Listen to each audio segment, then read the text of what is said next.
We go way back. We were just talking. It's been over 10 years.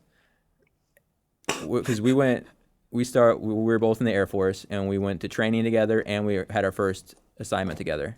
So that was like a good, because you stayed in Korea for 2 years? 13 months. I stayed an extra, I don't know if you remember that. Yeah. So that was like, what, 2-3 years? For what? That we knew each other, or we were like in the spanning each other? Yeah, because, it was about 2 years. Yeah. Because we had all the stuff in Texas before, and then we went there at the same time, like the same week. Yep. I think we arrived in Korea. Yep. And it was a different time. Yep. It was different, and it's weird trying to talk about it now because I haven't talked about it with anybody. Yeah, not many people understand. Not really. You can tell people some stories, but yeah, they don't get it, right? Yeah. It was just it was a different place. But we were both security forces, defenders. Oh yeah. Yeah, we did base defense and law enforcement.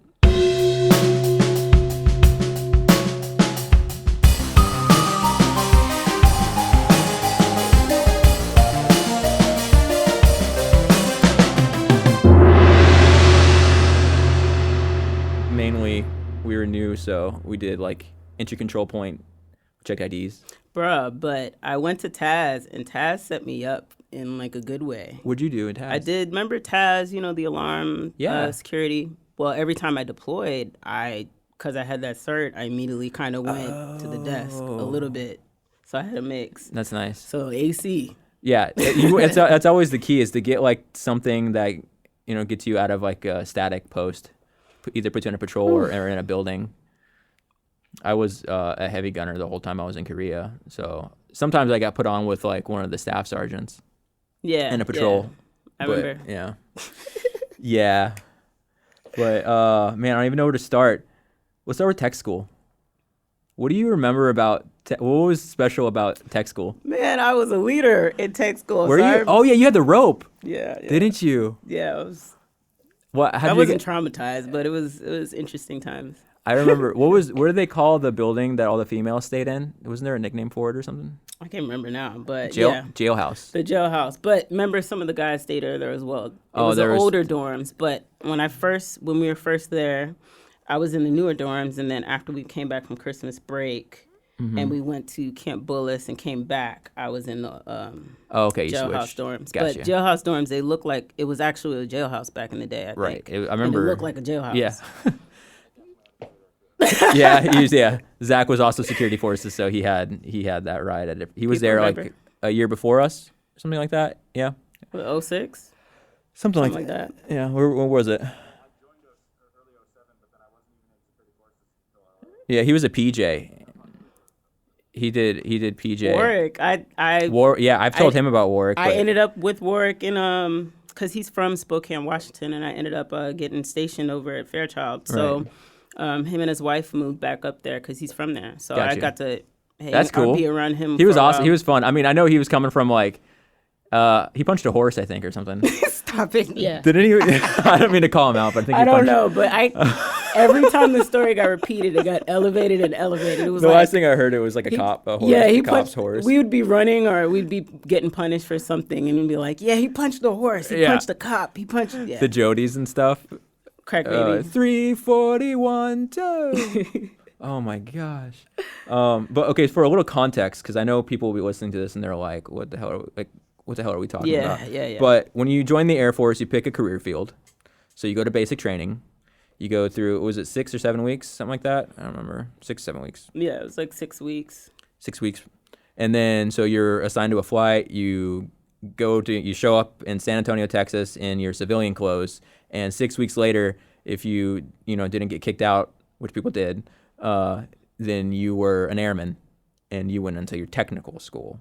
And that's where you learned your specialty, your career. And that's where we met. And we were on the same team together with a group that we'll be friends with forever. I think we were probably, I don't know how to put this. I don't want to say we were bad eggs. I think we had tight camaraderie. It reminded me of... We were a team. It reminded me, I just watched Police Academy the other day. Yeah. That's what it reminded me of, just like rambunctious shenanigans. Rambunctious. in a wide range of people, like a lot of people that just graduated high school was obvious, but there was some that were older and they'd be right in the mix of us getting in trouble, and it was... Yeah. Well, I think what happens too, especially with our career field, is you get, I don't know why, but with security forces, you get a lot of, you said, people come out of high school, and I mean, for me, I can speak from my own personal experience, I guess. I wasn't ready to go to college. Actually, I barely graduated high school. I needed, if I didn't get out of town, it was going to be bad news, kind of a thing. So I was like, I just need to sign. I need to do this, and that was actually kind of the agreement for me to graduate high school. Was like, do something with your life, sign up, and then you can graduate. And so, coming from that world, I think a lot of people kind of came from a similar thing. And then now you're a part of something, but you're still kids. Juvenile. Yeah, juvenile. Yeah. Right. And how'd you get the rope? Because the rope was, you were a leader. You were like a team leader. Yeah, I don't know. I mean, it was the same for me.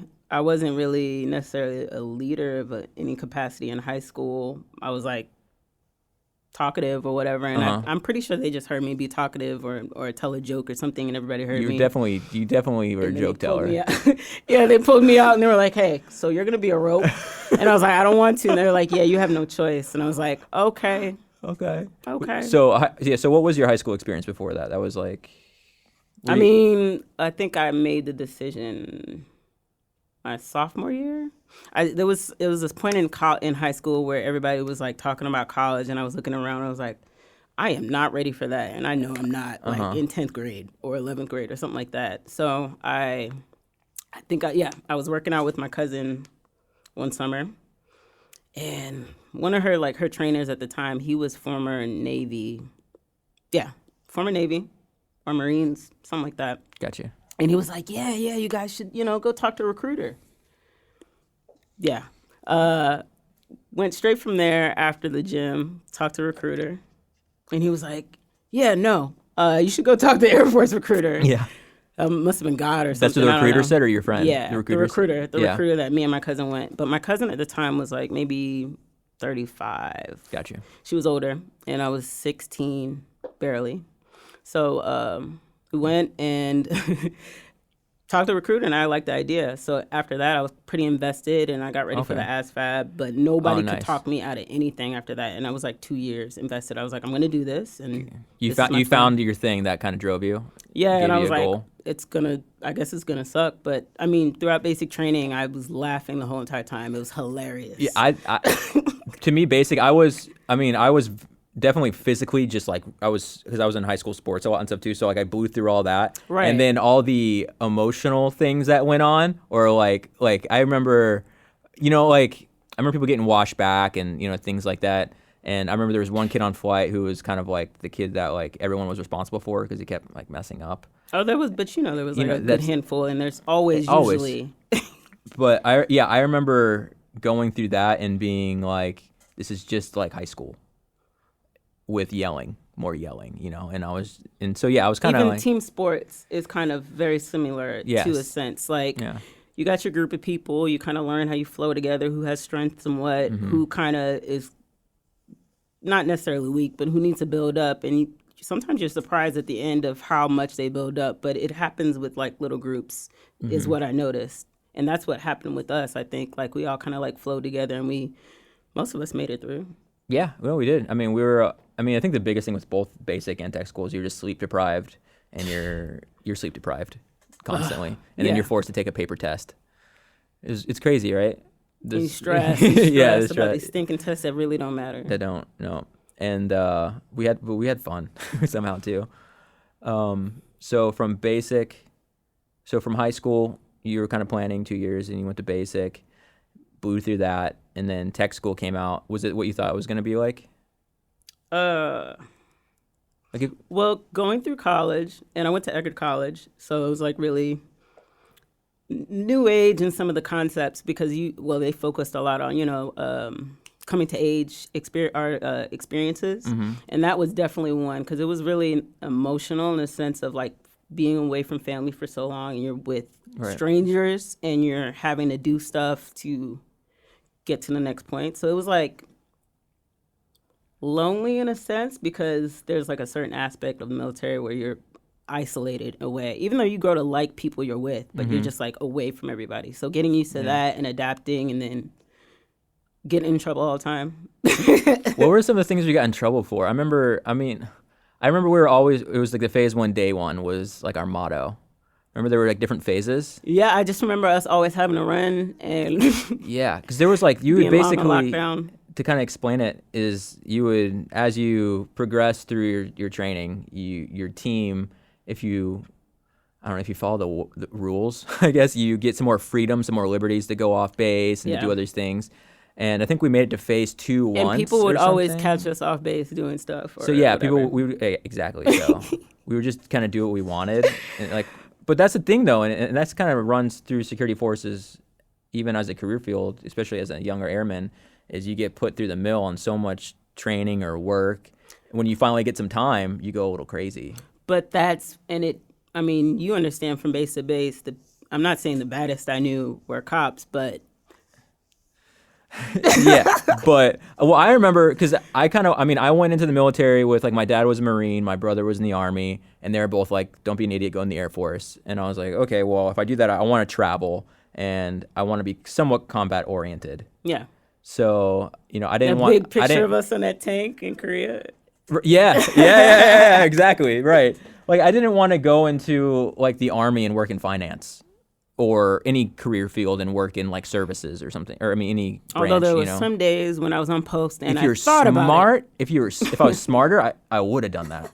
But in my head, I was like, I want to get qualified on these guns, and I want to ride in Humvees and whatever my high school mind thought. But it was that video they make you watch in the recruiter's office. Yeah, that's what it was.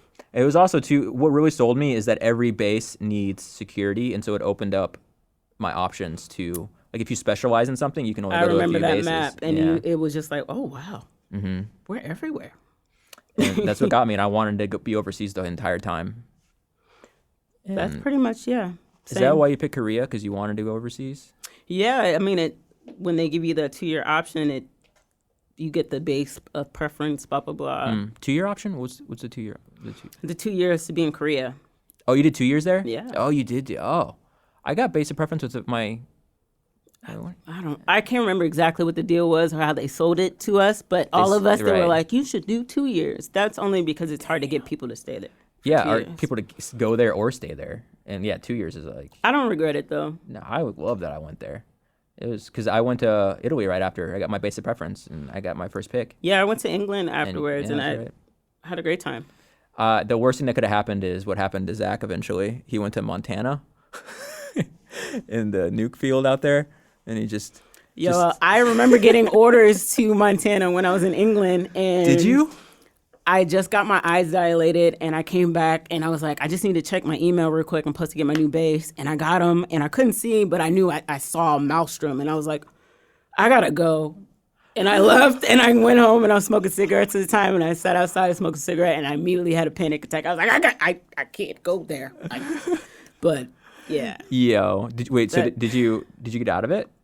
Yeah, I did. Okay. All right. That's cool. Because were you PRP at all? Did you ever go? That was part of it. After that, I just got diagnosed with, I wasn't sleeping at the time at all. I think it was right after my deployment. And during my deployment and afterwards, I just was not sleeping. And I was on it was right before they gave me Ambien. Yeah. I remember Ambien. Yeah. It was yeah. Yeah. So... Gotcha. So I was like, I don't think I'm in a good head shape. Honestly, it's good because I was PRP in Aviano, and I separated after Aviano, right? Because it was a nuke base. I remember you and a few other people, like Bonilla, having to go through that process to get PRP certified. Yeah, that was, it's just, it costs a bunch of money to get certified because you're guarding nuclear weapons for the U.S. military, so they put you through, the background checks increase, all these mental health things they put you through. They just give you a bunch more shots for no reason, I could tell. I feel like every time you had to do something, they just gave you a bunch of shots. I was talking to, you remember Angela Williams? Yeah. Yeah, I was talking to her the other day. She was like, yeah, we're pretty much probably immune to everything. Yeah. The amount of stuff we got anthrax shots. I think we got how many did we get? You still got your scar? Smallpox, anthrax. I think we got 6 or 8 anthrax injections over a course of like I haven't taken the flu shot since I got out, and I haven't gotten the flu since I got out. I think I've taken it like twice, but yeah, like for the amount of shots you get, I probably glow in the dark if you look. probably an X-Men. Pretty superhero stuff. We'll see. So tech school, a handful of us went to Korea, and Korea, the mission was follow on forces. What did you do? What didn't I do? What didn't you do? We were both on the same flight. You're on Charlie, right? Cobra. Yeah. Come Oh yeah. on, No, man. I remember now. No, yeah. Come on. Sergeant Jerry Brown. Yeah. I mean, Sergeant Lawrence too, but yeah, but bad, Brown. Controversial. I'll never forget Sergeant Brown. Can we cuss on here? Fuck yeah. Okay. How can you not? Motherfucker. When you're talking about Who the fuck said shit?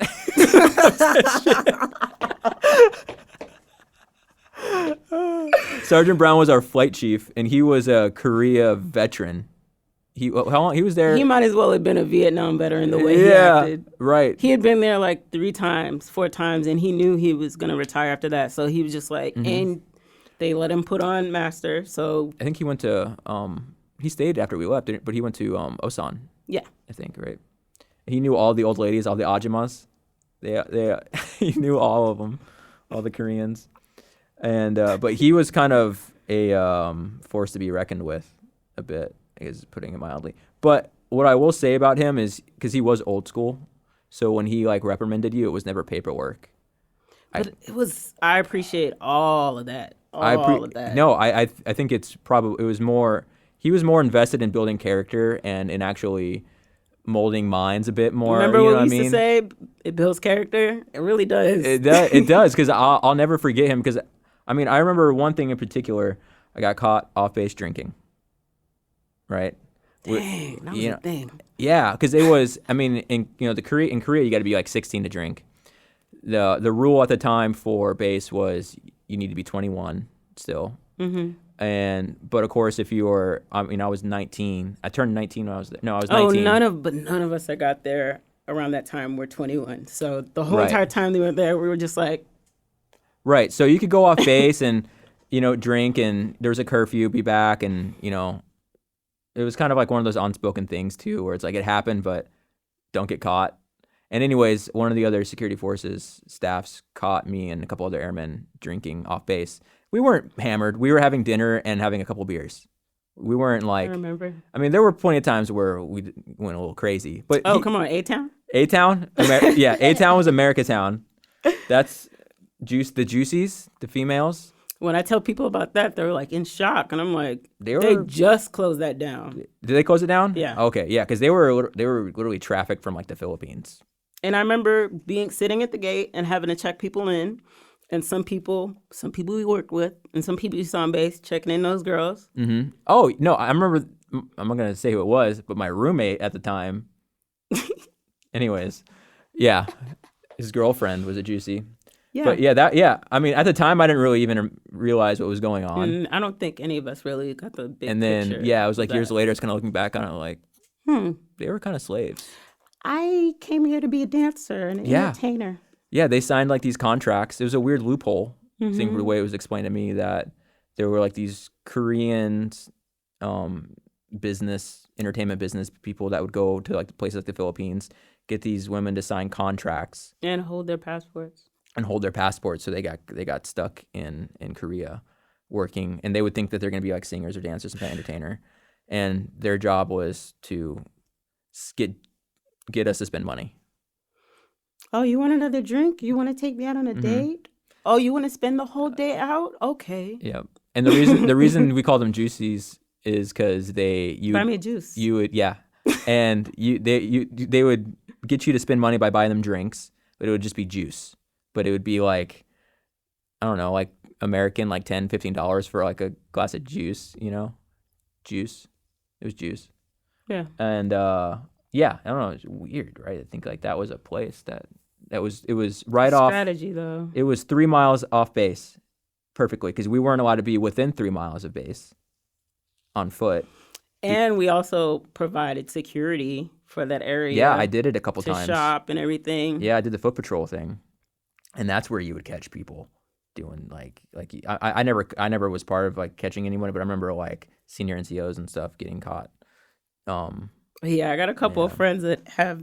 I mean, shoot, I think I had an incident I never got caught for, but it wasn't like an incident, but stuff just gets wild there, and everybody's heavily drinking, especially after working for so long. Yeah, that's what would happen is sometimes we'd be, especially the training we did there, because we would be in Kim gear for like a week plus. Bro, when I tell people about those stinking exercises, like not torture for 7 days, like bump isolation, it's like playing war games for 7 days straight, sometimes 2 weeks, or back to back if you had something coming up. Yeah, no, and it depends too. Like sometimes we would have like the mock inspections to prepare for the actual inspection, and so it'd be the same thing. It would just be like, and it was basically monthly, like every 4 to 6 weeks, I think is kind of how I remember it. And yeah, it was we were just running around in Kim gear in either freezing cold weather or scorching hot humidity. But that second year, I was there. Yeah. I leveled up. What'd you do? Were you inside? Yeah. Good. Were you a controller or something? Was I doing TAS? I don't know, but there was a portion where I literally was doing anything, and I just sometimes I fall asleep, but nobody was looking for me. Like it was just random positions everywhere. Or if you were lucky, you might get to maybe read a book, but you're literally sometimes in random positions, not doing anything. But that was a very lonely post. That I was there for a week by myself, literally. I think I was listening to a radio. That's the kind of psychological stuff that like keeps me up. Because I thought about my whole entire life during those times. When you'd be at post by yourself, static post, you're in a car, smoking cigarettes, but you can't move anywhere. Yeah, and you just got to sit there, and you're really not allowed to have anything besides your job knowledge stuff. So you can't have like you weren't supposed to have a book. If you did, you had to hide it usually. I remember one of the worst posts I ever had to work was I'm sure you've worked. Were you 240 qualified? Yeah. Yeah. So there was an Overwatch for the search pit. It was a DFP. Yeah.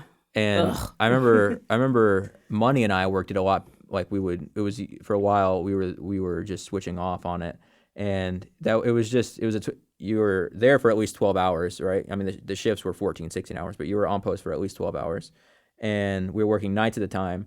And I remember it was just you were out in the middle of nowhere in the dark, just and then sometimes people come visit and you just have to stay awake. Yeah, it's hard. Yeah, you just have to stay awake. How? And you're not allowed to do anything. I think that's probably why I can entertain a lot of veterans can entertain themselves with solitude. If you're, okay, so, I'm perfectly fine. Bar none, like compared to what you had to do. I can entertain myself with silence. Mm-hmm. Absolutely. And I remember Money though had a PlayStation. Portable, Money used to have PSP. all the discs. He had all of this, yeah. But I remember Sergeant Brown rolled up on him and caught him. And back to Sergeant Brown. This is what Sergeant Brown wouldn't give you paperwork. Like I said, with the drinking thing, he didn't give us paperwork, but because that would end literally things like that, small mistakes like that would end somebody's career, and it was just stuff that everyone was doing. Exactly. So when he found Money I remember Money being he was just distraught over this. But Sergeant Brown said, "You can either get paperwork or you can smash it right in front of me." And so he made him just destroy his brand new PSP right in front of him, But not a lot of leadership would do it like that. They would screw up your career over something stupid. But I mean, I remember going to those. Remember, we used to have those when the whole squadron would get together in I forget what that building was, but it would be all the flights coming together, and people would be. Yeah. I felt like other people were intimidated by us because we were so organized, but he had us kind of snapped into place because of the way he treated us and everything else. Are you talking about the commander calls and stuff? Yeah, the commander calls. Yeah, right. So I just remember that. And what was I remember there being it was a wing level commander call, I think, and one of the wing commanders rolled up shooting off like a 50 cal. They're all blanks, but on the flight line. Do you remember? You don't remember that? No. Yeah, he got in trouble, like big trouble, because he probably was like, I want to shoot big guns. Yeah, he was just popping off a 50 cal. Was it at like Big Coyote or something? No, it was in the middle of the flight line. Like I don't remember the name of the loops, but it was like one of the main loops. And we were all meeting in one of the passes. He probably was one of those. I think hangars. Maybe that was one of the commanders that got fired halfway through or something. Yeah, I'm pretty sure he did. Charles Brown just got put into a position. He's Air Force Chief of Staff. Chief of Staff? Mm-hmm. Colonel, black guy, kind of looked like Tiger Woods. Wait, who are we talking about? The commander, one of the old commanders from Korea. Oh, okay. Yeah. He's the command chief, master sergeant, or he's something like. I'm misquoting myself. No, I know you're talking about. Yeah. Someone from Korea made command chief, master sergeant, Air Force, the highest enlisted rank. That's like right. Tiger Woods, remember? Yeah. Yes. I vaguely remember, but I know. Yeah. I never had any interactions with him. I don't think, but I know who you're talking. I've had to give him a post briefing. Did you? Yeah. You remember? I used to be able to spit that crap off. You're good at that. Is brainwashing. It was because that's the one thing you could do on post is memorize job knowledge. So you could memorize weapon nomenclature, your duties as for your post, the wing mission, all this, the Air Force creed or the Airman's creed off the rip. Yeah, and I was forced to do the Big Coyote briefing. Yep. Did you do that too? No. God, that sucked. I remember having to watch you do it. Yeah, that sucked. I don't know why they picked me. I was an idiot. But it builds character. It builds character. And you know what I ended up doing after Air Force is I went and got a degree in English literature. So maybe that's part of it. Yeah. But yeah, it was you had to memorize a bunch of stuff. Basically, the whole how it was about how the Security Forces Squadron plays into the wing mission. And I did. I gave the briefing to a general, and it took me about 8 to 10 minutes to recite word for word. Mm-hmm. And that was just something I had to memorize. That was, I brain dumped it now, thank God. But I think some of the stuff like that builds confidence to a certain degree because you just have to be ready. I remember there was an exercise I was working TAS, and I happened to be at the command post, and somebody high up, I don't even know who he was. He was probably PACAF. Somebody came down to watch everything and observe. Mm-hmm. And me in the little TAS corner watching the cameras. If he walks up and asks me a random question, I had to give him a post briefing. But it builds up confidence because you're intimidated by the rank and you're just spitting off this knowledge, job knowledge, and they're like, mm-hmm. Oh, wow, he's top stuff for us. She's top stuff. Mm-hmm. Have no idea what I said. But yeah, I said words. No, it's true. You never know who would. I mean, especially security forces, you really had to know what you were talking about if you were going to make a move on someone who outranked you. Because I think the line was your rank doesn't top my authority or something in some situations like you could pull over an officer. I think this happened to Zach too at some point in Aviano where you pull over an officer. I know it happened to me, and you got to write them a speeding ticket. But if you're not confident, exactly. You're and you hesitate, they're gonna literally smell that ounce of fear. But mm-hmm. literally, you have to be confident enough to walk up and be like, I know I got to give you this ticket. I'm already halfway here. Right. I have to follow through. I mean. It really came down to, there's two sides of it. There's law enforcement knowledge and there's security knowledge, and both of them you had to know your shit, because if you made a mistake, it'll come back. It could be really bad for because you think you walk away and you're like, oh yeah, that's not gonna follow me, and then at the end of the day, no, it's true because it is. It's like the whole Air Force, it's just a good old boys club. Ways. I thought about it this week, and I was like, I was really privileged in a way, and it's maybe my character or because I'd get to bases and somebody I knew would find out that I was going to that base and tell somebody there, and kind of just not hook me up, but make sure I was okay. True. So I love that part because you make such strong connections with people. It's it's a camaraderie. It's family. It is. It's family. It's something that'll never. It's a relationship that'll never die. It doesn't matter. We didn't see each other for 10 years. I feel like we could just hang out. And, I got your back. Always. Last time I saw you had buzz cut. Yeah, right. Now I got a man bun. What's up? And you got blonde hair. Yeah. Hell yeah, living our life. That's what I think. That's another thing. It builds character.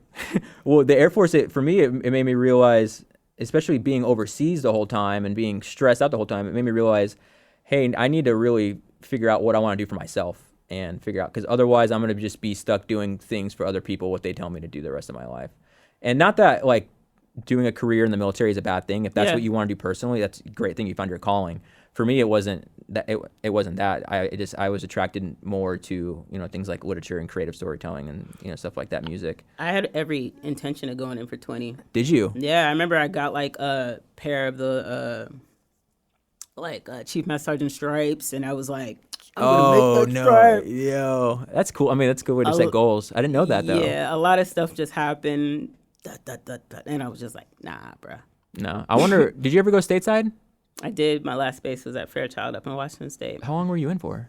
6 years. 6 years. Yeah. And it was a big difference, right? Stateside, was it a different experience? Oh, yeah. Right? That's but what I had got there around the same time with people that I had known from England, and so I'd see people around that base. But stateside, majority of people there have been there their whole entire career. Right. So there's even smaller good old boys club that if you're not in, that's it. Yeah. Got you. So I kind of would just mind my P's and Q's, try to mind my business throughout the squadron, but I was like, I might get stuck here. Yeah. Well, I feel like that's what happens to a lot of people that stay stateside. They have a better track record of staying in longer. I don't know. I don't know if it's just like the style of living or whatever, the quality of life. Yeah, Spokane was pretty dope. Yeah. Yeah, I had a good time. Yeah. Evergreen State. I don't know. Cool. Try it. Yeah, I'll drive through. But yeah, man, I feel like we fell off somewhere because where were we? You were talking about, what were we talking about? Getting out of Korea and then going post briefings. That's right, the post briefings. And then the security and law enforcement sides. Yeah, the point I was actually kind of getting at was one of the other things we had to really know well was the use of force module, which is obviously something that gets brought up a lot today in the media. And I remember being so sick of like these, like, because you would work your regular shifts and they would sign you like a day of training. And so you have to go to a classroom for your day off, and you had to do all this training. And one of the major things you had to train on regularly was use of force. And the rules on it were always changing. What do you think about that? What do you think about? I'm that random veteran in the bar wearing the veteran's hat, and I'll hear some, I don't want to say joker, but some random person talking about it. And I'm like, okay, go look up the use of force model. Literally, there's and the way it was literally put into our brains as far as repetitive. I think it's maybe more repetitive for us as cops in the Air Force than it is for some state like civilian law enforcement. I think one of the main problems, and it's just an opinion, I don't know everything, and civilian law enforcement is another animal in a lot of ways. But for the amount of training that we had to do, and especially for use of force, and then I hear that like people go through the academy in like whatever, a few weeks or whatever it is, and then their requirements for use of force are, they don't have to do like days of training on it. Mm-mm. It's something that like if part of your job is to put yourself in a position where you're going to be afraid for your life, it needs to be drilled into you. Like, God forbid we got into a position and killed somebody because we didn't have enough training. We would have went to the UCMJ would have locked us up forever. Instantly, and we would have made the news, and that would have been that. Yeah, but the last time you hear my name. I remember even for the taser and the pepper spray, I intentionally did not get certified because I was not volunteering for that. I was not about that life at all. Yeah. I went through the training, and I just sat there. I was watching everybody. I was like, nah. And they're like, well, you can't carry it. And I was like, I guess I can't. Good. Because no. Yeah, there's the thing. It's like just one more thing you got to worry about. I already went through the stinking whatchamacallit room in basic training. Yeah, what was the gas? Gas chamber. Tear gas, yeah. All right, take your mask off. God, it's so stupid. Let's go into this gas chamber and take our masks off. At that point, it was good to know. What did I sign up for? I was actually all about that. I was like, I wanted to know. I was interested, and when you think about it afterwards, like we went for a run afterwards. Like, it's not that bad. No. Totally not. Anyone no, but anyone could do it. Anyone could, as long as you're. It's in your head. It's in your head. Exactly. That's all it is in your head. Builds character. But after that, like, how can you dare tell? That's why I think so many veterans are like, they're so courageous to a certain span, because after that, especially cops, you go into a different atmosphere where it's just like, you always fight or flight. You Yeah. always have to think like Absolutely. that. And yeah, just ruthless. It really is like when you think about it, all the you're basically training to hopefully never have to use anything you At learn. all. Ever. And that, I think, was, I don't know, just always preparing for something to happen and nothing happening. I think that's why we party so hard on the regular. It's just like, whew, I'm off work. Absolutely. I'm alive. I remember, I mean, this is one thing that happened, and I'm not going to name names here, but I remember an airman who was very stressed out early in my time in Korea who went and got drunk with a bunch of other airmen. I wasn't there. We knew a couple of people that were. There was several, bro. Yeah, and yeah, exactly. But anyways, this guy ended up going, and he was at a bar, and then the bar was in the bottom of an apartment complex, and you know what I'm talking about? Yeah, and he went up, I think 3 floors. If I'm wrong, if I miss anything, tell me.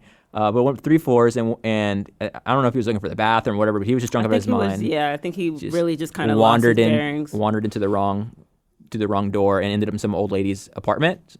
And Ajima. Some Ajima. That's what they were called, the Ajimas. And she started like screaming and freaking out, and he fell out the window and landed right in front of the bar, and broke both of his arms. No, I think it was just one. It was just one. Yeah, I remember seeing him, and it looked like he got ran over by a semi, like he was just purple. But there was one thing about that people, even that situation, before that, he was a star child. You couldn't, like, he would always, they'd always be like, oh, he's always, down to do whatever as far as a high task, training people. But after that, it was just like... I remember being, because I was still relatively new there, and I was like, he came in like just before us, so I was kind of looking at like that group that came before us to kind of see like what we were in for.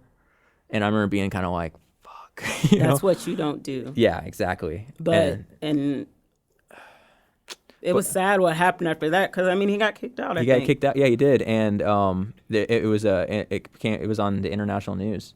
It was on the national Korean news. Because internet and social media wasn't like thank how God. It was. Yeah. But I remember that O'Keefe, the squadron commander, the security forces squadron commander, he had to go down there and apologize on the Korean news, and he had to pay for the damages out of his own personal pocket. Oh. Wow. Yeah. Well, I mean, I'm not going to say he got it, but I remember, I think it was... He'll never forget that. I think it was, maybe it was In, because In spoke Korean. Yeah, I remember. And I think I remember it was someone just translating. Oh, what they were saying in the news? Mm-hmm. Yeah. And it being like, oh, shit. I don't know if it was In or not. I just remember him speaking Korean. I think In was, he spoke Hangul. Hangul, yeah. Yeah. Oh, you know who had it worse than us, though? Who?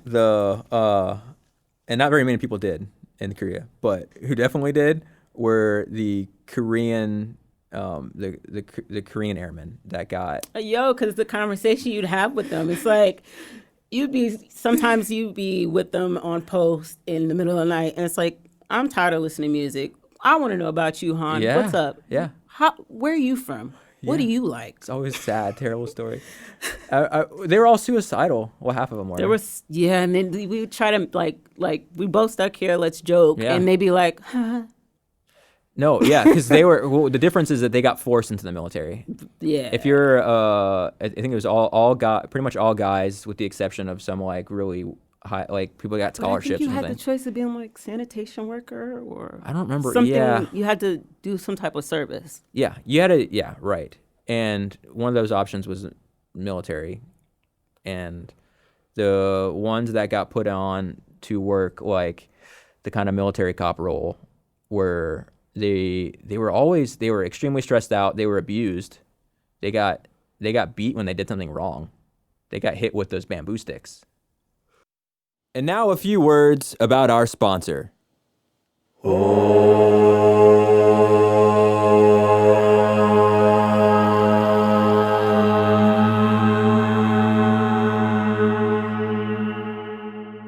Castledor Studios is a music production house located in Orlando, Florida, and it's where I choose to record episodes of The Orange Lando Show.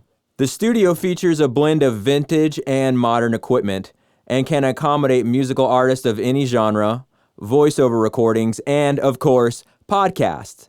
They can help with anything audio related. Castledore Studios offers free tours. Come check out their amazing facility for free. There's nothing to lose. They also offer free open house events like their monthly songwriter night where artists share and critique each other's work. It's free, people. Every session you book with Castledore Studios will be professional, private, and inspiring. If you have a creative idea, take action now and contact Castledore Studios at castledoorstudios.com. Use reference code OrangeLando to receive a 10% discount on your first booking. All right, back to the show.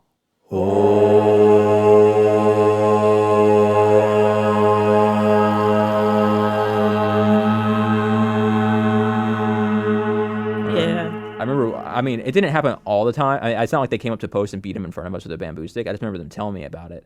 And one day, I don't know if this was, you were involved in this or something, but remember they had blanks in their guns? They wouldn't give them real bullets. Yeah. Because, good reason, actually. Yeah. And one of them ended up firing a round off at the gate. Oh, I was not there for that. You weren't? Okay. I would remember that. I wasn't on that post. I was on a mobile patrol that day. I was an alpha. And I remember that dude just like scared out of his mind of what his supervisor was going to do to him. And I guess what they did is they hit him in the back of the legs with like these bamboo sticks. And then they throw his ass back out there. Yeah. Shift change, yeah. But yeah, it was, sometimes we would like trade stuff. I have like one of their whistles and one of their hats and stuff. I gave them like a patch or something. I don't remember. The Koreans though, the cab drivers. Remember the cab drivers? I have like a lot of good memories. I think after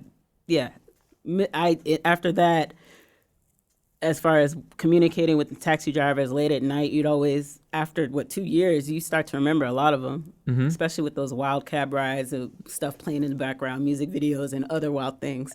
I remember, they would play porn. They had TV. They had I want to go pick up some food. Oh, what is this? The magic word was pushy pushy. That was it. We would pregame on base a little bit. And then we'd get in the cab car. We'd say, "Polly, Polly, pushy, pushy." Polly, Polly. Which means hurry the fuck up and put on porn. Oh, Polly, Polly? Polly, Polly? No. That didn't always mean put on porn. Maybe because I never say. Pushy did. Yeah. Pushy did. Polly, Polly just meant go, like, drive fast. That makes me think about, like, all those back seats. Ooh. Don't think about that. Ugh. Yeah, that's not good. Wild place. Yeah. They loved... if we would get them American whiskey. Yeah. Because they couldn't get it off base. Koreans love Hennessy. They loved anything that they couldn't get, because we would get it for the American price on base. Yeah. And if you get like a little bottle of Jack Daniels out there off base, it was like 3 times the price. Yeah. So we could literally give them a handle of Jack Daniels and get a free ride. It was fun. It was a good time. They would drink and drive though. Those cab drivers. Right after I left, which was 2 years, Airman died in a taxi cab accident. Really? And they started adding restrictions. I think it was Airman Crowley. It's probably a good call. It was his first base. He had just got there. Damn. And I was like, dang, he's sharp. Could have been anybody too. Yeah. That sucks. It literally could have been any one of us the way and then some people hype them up and they're driving. It's just like, not a good idea. No, it wasn't. It was not. It was just like at that time. Reckless. It's just we were just being reckless. Yeah. If I make it, I make it. But we were coming off of these crazy Panama shifts or these extended training where we were just it was like 24/7. Like you're in uniform, you're in gas mask, you're carrying around all your gear and shit. You're running around preparing for things that are never gonna happen. But you got to be ready. You got to be ready. Because our main thing was we were in Korea was we were preparing again. Like possibly if we were gonna get attacked, it would be a chemical attack. That was the main thing. And so it was always chemical related stuff. But there was all this like random stuff that would happen while we were there. Like, remember stuff would pop up not pop up in the water, but they'd maybe see like boats from North Korea out in the water. Or I remember one time we were in exercise and I was up in the desk with the command, like the control for like the whole squadron. And for a second they thought about like having everybody load up with live rounds because stuff was popping off in North Korea. So yeah, right. Well, they shot a missile. Yeah, they shot a missile at Japan. It was very active when we were there. It was. Yeah, it was. One of the big things that was, I kind of look back and think it was crazy, is the reason that we weren't allowed to go within 3 miles of base is because we were supposed to clear it out with 240 or with the 40 mics. Yeah, you remember if you were on Delta or Alpha, like the zones. Yeah, and then you got to look beyond the gate and then spread out. Yeah, so like the contingency was like if we go to war, we're just gonna blow up everything within 3 miles of the base, and that's where people live there. It was lots of people live there. Lots of poor people live there. There's a lot of huts and stuff along the gate. You remember being posted out in the gate, and you hear the roosters in the morning, and then you see people start to come out. They made like little huts and stuff out of anything. Yeah, and then they would have like their shacks. Livestock and these shacks, and I don't know how they live there. It's crazy that especially in the winter, because you remember those winters were brutal. So cold. Yeah, that's right. They were living. Korea's weird like that because you go to a place like Seoul and it's just like amazing technological advanced, and and then even. But Kusan, if you went like into town, remember it was kind of like city life, It sparkly, was. but It you was go nice. out and it's. Yeah, it was very like, there was like 2 classes, I guess. Yeah. Right? Yeah. And drastic classes. Yeah, but it was definitely noticeable. Like I remember one time I was in a bar in Korea and a whole bunch of guys came in with these like shiny black suits. And it was like, obviously they were like businessmen or somebody, but it wasn't just black suits. They were like shiny, like really expensive print material. And it was a restaurant we used to go to all the time. I think one where you put the drinks in the table or something like that. It was either that one or... The German place? No, it wasn't a German place. It was maybe in that same street. But there was one where it was like a square bar, and it was like they used to light the drinks on fire. I know one of those, yeah. Cowboys? One of those. But we were in there, and they came in, and the bartender was like, hey, you guys got to go. And we were like, okay. Businessmen coming in? They shut it down. It was like 4 of them. I remember Velez's birthday. Do you remember his birthday in there? I remember that was infamous for various reasons. Yeah. It was like a wild night. I just don't want to out anybody on things they did, Not that Velez did anything, but I just remember, not that it's like terribly bad, but it's just stuff you do when you're young. Hi, Velez. I miss that dude. He was Chicago. He's back home. Is he? I should hit him up. Got 2 kids. He was the first person to ever show me anything on the guitar.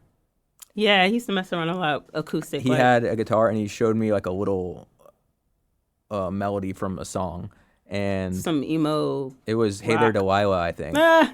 Hey there Delilah, and and then our flight lieutenant gave me a guitar lesson. The Butter Bar. Yeah. LT. Justin Timberlake. Because he was like our age.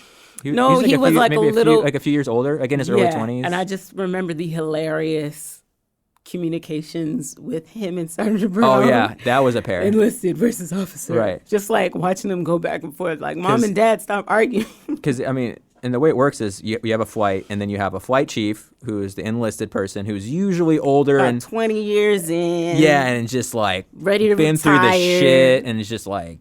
And knows how the game's played, knows how everything's done. Back and front. And can tell you what's going to happen, usually. Yeah. And then their second command next to the officer, the flight lieutenant, who is right out of usually college and like a couple years older than knows the what they were, not saying he was in this aspect, but knows what they were taught by the book and knows what they were taught in officer training school. And this is how we're supposed to do it. Very at odds with each other.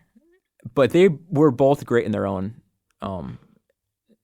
ways. And actually, one of the things that the flight lieutenant did for a lot of the airmen is he set up, and this is something that I carried down the road a little bit, but he taught us about how finances work and how we should save. I remember that. And how we should think about opening up like IRAs and how IRAs work and how brokerages work. But that's one thing I always value, because every now and then you'd run into somebody a little bit older than you and they would try to break down stuff, at least not either their mistakes, but like, okay, this is what you should be doing now. And I really tried to apply a lot of that because that was probably the most money I've ever got paid or not necessarily. I don't know about you. I was blowing my money. Me too. I didn't have any. Like when I got out of the military, I had like $3,000. I think I had all these types of random shoes and random stuff. Yeah. But you learn, and I think you have to kind of make mistakes sometimes to grow. And definitely. And I don't regret it because I mean we also traveled Korea. Busan. I went to Busan before Busan was a thing. Yeah. Busan's cool. I didn't spend much time there. That was dope. Busan. I remember the seafood, and then remember Mudfest? Mudfest. Oh my God, yeah. That was on a different beach though, right? Was that Busan? No, that wasn't Busan. It was another beach, maybe south but we had to travel a little bit to get there, and it was a little bit of a ride. They brought tons and tons of mud to the beach. It's a Korean yearly annual festival. I just remember all of us being like sunburnt the next day. Yeah, that was cool. There was just mud everywhere on that beach, and then in soju. It was just soju, beer, and mud. It was a good time though. That was a blast. That was a good time. We also went to Lottie World or whatever, or the indoor theme park. I did not. Did I? Did you go to that? It was an indoor theme park. No, I did. Did you go? I did. Yeah. Yeah. So that was cool. Yeah. Yeah. Did you ever go snowboarding with us? We went snowboarding. I did not, but you guys went a couple of times, and you'd always go in the winter. Like I remember, it was a couple of guys. There was a group of you guys that used to go. Yeah, we go to Haiwon Ski Resort, and it was just south of the DMZ a little bit. You could actually see North Korea from the top of the mountain, which is like, don't go down that side of the mountain, you know. But I remember, that was kind of cool. We went to the DMZ. Yeah. Yep. We went up there, and I'm glad I took pictures when we went, because that was an interesting trip. Like the guy looking behind the pillar. Yeah. You know, and like they wore like the aviators. The South Koreans did, and it was just a stare down. Just a stare down. And then I remember you'd go inside like one of their little meeting rooms, and they said that on the other side of that door, on the North Korean side, is North Korean, and if you open that door, you're gonna get snagged and become a POW. Basically, if they can get you, they'll take you. Probably. I mean, because they do all the time. They. That's why it was so cool to walk inside the other side of that building. Mm-hmm. Yeah, you're in North Korea. Yeah. And then on the other side of that building. Yeah, that was cool. So it was definitely like, I'm happy I spent my money, especially even like when I was in Italy and stuff. Like it was very similar. Like we were on PRP, we were guard nukes, we were stressed out, and then we had all of Europe outside of once we had like a couple days, you know. So when we got those couple days, because I knew people that even Korea and England that would not travel whatsoever, and they would just save money, which I understand. Sure. But sprinkle in a little bit of traveling there, because there's so many dope little spots and dope little trips that we got to take because we were in the convenience of being there. So I was making money in a foreign country somehow, and every time I had a little time off, I was gonna use it. Yeah. Hell yeah. We got to get a group of us together, and maybe we could do like a group podcast sometime, and we could do an off podcast conversation for sure, because you know that'd be cool. You know, there's a few of us in Florida and a couple people that have like hit me up. Williams hit me up too. Ricky Williams.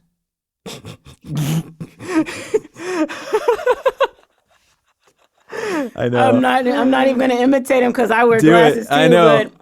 But my name is Aaron Williams. Yeah, that's him. You could probably trust him more than anybody. I feel like it. Yeah, I didn't get close with him. I mean, to a certain extent, I'm definitely sure I got posted with him, but yeah, fun times, just interesting. Absolutely, but that's the great thing about the military is you meet all these different types of characters and personalities where you learn to work with them or something, because you might get posted with them. Yeah. And you can't beat their ass or whatever you want to do, or if they're annoying, you cannot say, get away from me. No, you got to sit right there with them. And even if you're not working, you work with them, but then you live with them. And then the only people you can hang out with are them, especially when you're in a remote assignment like Korea. And so, it was either, you know, fuck off or get along. But to the point where most of my flights, like, we all kind of just hung around each other continuously. Like, when we were off, it's like, what are we doing tonight, guys? Yeah. Do you remember Christmas? Do you remember? I remember Christmas and Thanksgiving. Yeah. What was Thanksgiving? Thanksgiving, we used to get together and cook. Yeah. Oh, right. Sure. Yeah. What was Christmas? Well, Christmas, we were working day shifts. And we were working day shifts. And we had to work the day before the day of Christmas, Mm-hmm. or sorry, Christmas Eve and Christmas Day, right? Yeah. So that night we had off, but we were supposed to be back by, was it 4:30? We had to be at Guard Mount. We had to be at the Armory, arm up, and we got off at like 6. So from like 6 to 4:30, none of us went to sleep.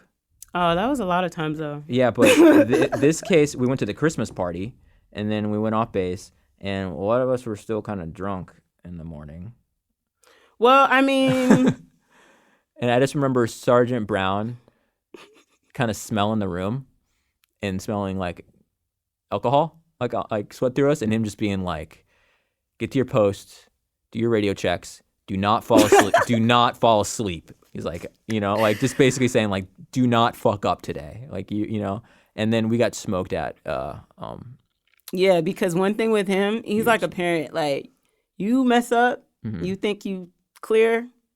No, he's going to get you later. Mm-hmm. It needs to definitely get us later. But, man. It did. We never had any huge incidents, though. Like, we had, like, little things that, like, growing pains and stuff like that or going a little crazy. But, I always compare, I went to college, but Korea was like my version of college. Yeah, same. A lot of my peers that I went to high school with at that time, they went to college and they probably partied the same like we did, but they weren't working and all that stuff regularly, like to the capacity we were. So, right. But that was my college. That's it. Yeah. Before my college. Totally. No, it prepared me to, because when I did go to college, I had all that out of me. Bruh, I would not be able to concentrate. Straight student in college. Because when I wasn't A straight, but when I was writing papers, I was actually concentrating. If I went to college right after high school, I would probably be partying.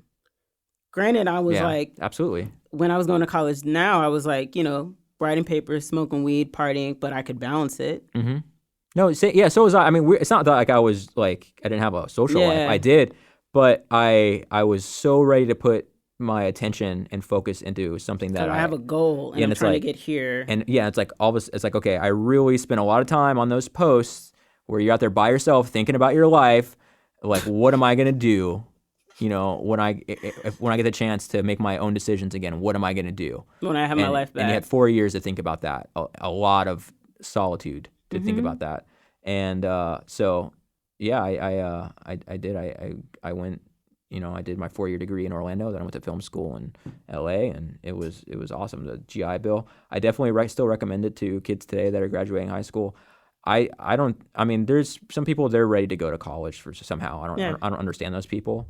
But if you do not know what decision to make, I'd say this is the advice I would say, military or not, just kind of devote yourself to somebody else and that service to them, whether it be the military or some kind of trade, even if you're not going to make that much money, but maybe it gives you an opportunity to get you out of your bubble to like change your life, just rustle it up a bit. Yeah, and it's not even an aspect of like, you don't even have to go to a 4-year big school. Right. Community college is just fine. Like, just, I guess, applying yourself and trying to learn something that you don't know and trying to excel at that. Because while you're doing that, you might figure out you like something else, but at least you're learning something. Just keeping your brain active, because I think when you maybe sit at home right after graduating high school and you're just like sitting at the wall. Same town. Or not even sitting in the wall, you're doing something. It's like the same as if you kind of don't get the chance to live overseas and see how another set of people live. Yeah. It's just a perspective, right? Yeah, it just widens your perspective. I think you're totally right. A huge part of that is just, I remember there being people in Korea that were teaching English.